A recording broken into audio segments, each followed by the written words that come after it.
Salam Pancasila. Sahabat Pancasila, saat ini Ganjar Pranowo dikait-kaitkan dengan Ridwan Kamil, Gubernur Jawa Barat yang juga salah satu petinggi Partai Golkar, dan Mahfud MD di sisi lain yang adalah Menpolhukam dalam masa kepemimpinan Jokowi. Terhadap dua figur ini memang memiliki kekuatan yang luar biasa karena Ridwan Kamil memiliki basis pendukung di Jawa Barat, sementara Mahfud MD sendiri berada di Jawa Timur dan berasal dari kalangan NU. Saya kemudian ketika memetakan dua figur yang bakal menjadi calon pendamping Ganjar Pranowo di samping Sandiaga Uno dari P3 yang merupakan salah satu partai yang jelas berada dalam koalisi Ganjar Pranowo bersama PDIP, Gerindra, dan Hanura, saya kemudian berpikir atau menganalisa bahwa terhadap tiga figur yang bakal atau digadang-gadang bakal menjadi pendamping Ganjar Pranowo, saya kaitkan dengan apa yang disampaikan oleh Hasto bahwa bisa jadi calon wakil presiden yang mendampingi Ganjar Pranowo adalah sama seperti Ma'ruf Amin.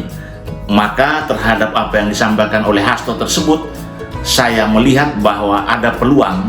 Yang pertama soal usia, bahwa jika bicara hampir sama seperti Ma'ruf Amin, maka posisi yang pertama adalah soal NU, yang kedua adalah soal usia atau orang yang memiliki pengetahuan keimanan yang cukup. Terhadap kondisi atau ciri yang disampaikan oleh Hasto itu, saya kemudian merasa yakin bahwa Mahfud MD bakal menjadi pendamping Ganjar Pranowo. Pertimbangan PDIP dan Ganjar Pranowo akan menjadikan Mahfud MD sebagai capres pendamping Ganjar adalah yang pertama, Mahfud MD sendiri berasal dari kalangan NU. Dia adalah mantan menteri di masa kepemimpinan Gus Dur, orang yang dekat dengan Gus Dur dan tidak pernah punya noda dalam semua kontestasi politik di negeri ini. Dia memiliki rekam jejak kepemerintahan, memiliki kemampuan yang luar biasa soal hukum, dan memiliki ketegasan serta keberanian dalam mengambil sikap, terutama yang berkaitan dengan hukum.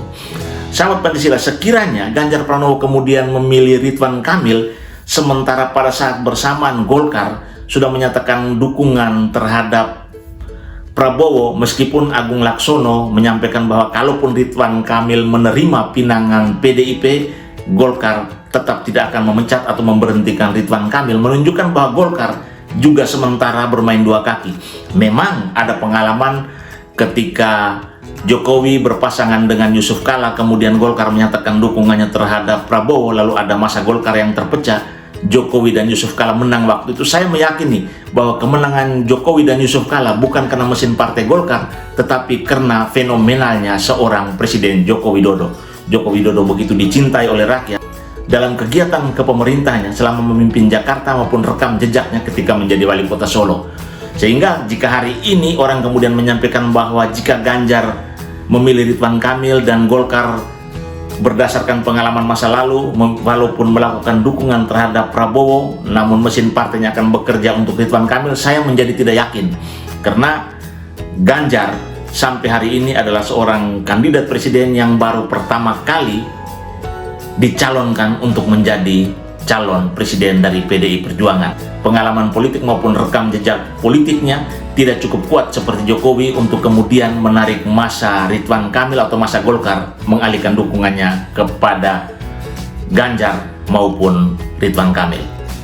Sahabat Pancasila, menarik memang ketika koalisi Prabowo maupun koalisi Ganjar Pranowo sampai hari ini terkesan masih mencoba mencari, mengelus, menyeleksi siapa calon wakil presiden yang cocok bagi mereka, dan Golkar kelihatan bermain dua kaki.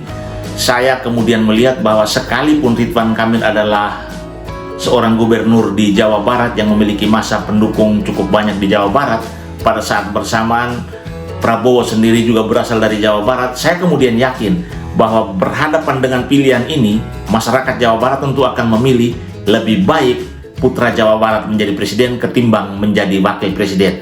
Maka akan lebih mudah atau akan lebih baik jika Ganjar Pranowo menentukan sikapnya atau PDIP menentukan sikapnya memilih Mahfud MD.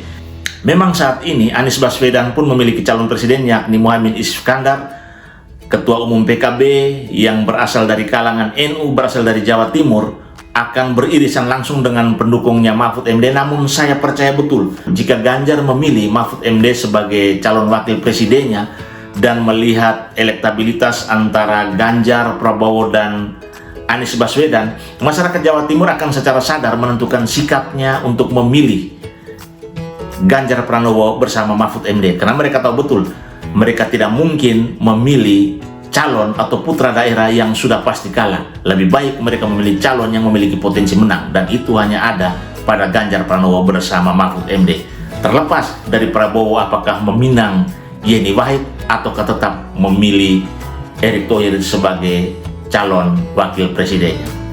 Sahabat Pancasila, menariknya jika PDIP, Hanura bersama P3 dan Perindo kemudian menentukan Mahfud MD sebagai calon wakil presiden yang bakal mendampingi Ganjar Pranowo, kemudian Yeni Wahid tidak dipinang oleh siapapun salah satu dari dua capres yang tersisa saat ini, saya kemudian yakin bahwa Yeni Wahid atau Gus Durian kemudian akan mengalirkan dukungan mereka kepada Ganjar dan Mahfud, karena mereka tahu betul bagaimana hubungan baik antara Mahfud yang tidak pernah mengkhianati Gus Dur, antara Mahfud yang menjadi orang kepercayaan Gus Dur, dan Mahfud seorang Nahdien sejati yang tidak pernah menjadikan NU sebagai basis politiknya, menyeret NU untuk kepentingan politiknya.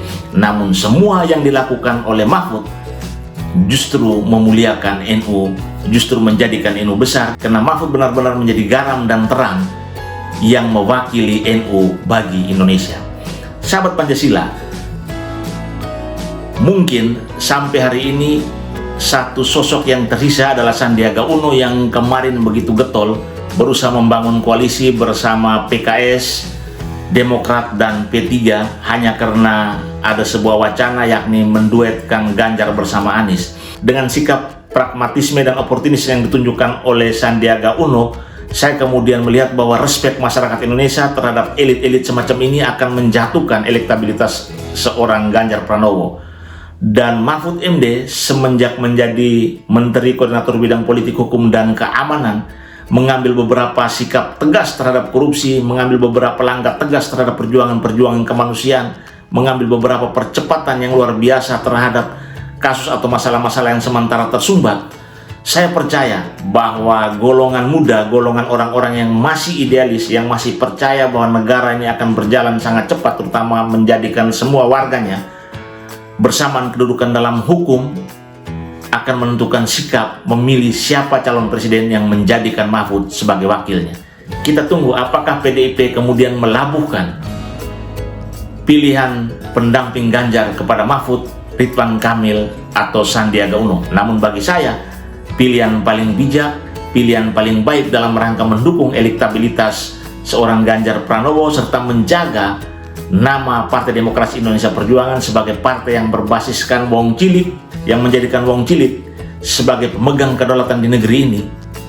Jika menetapkan Mahfud MD akan mendapat banyak dukungan, banyak simpati, dan pasti menaikkan elektabilitas.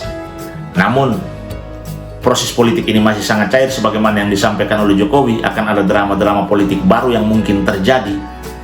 Itu adalah hal yang mungkin tidak akan terelakkan. Namun jika akrobatik politik ini sudah masuk pada akrobatik yang sangat tidak masuk akal, yang jauh dari etika dan moral, yang jauh dari upaya menjaga komitmen, yang jauh dari upaya memberikan contoh dan edukasi kepada masyarakat, maka saya percaya politik 2024 adalah politik yang mengutamakan pragmatisme dimainkan oleh kaum oportunis yang pasti tidak mementingkan nasib rakyat.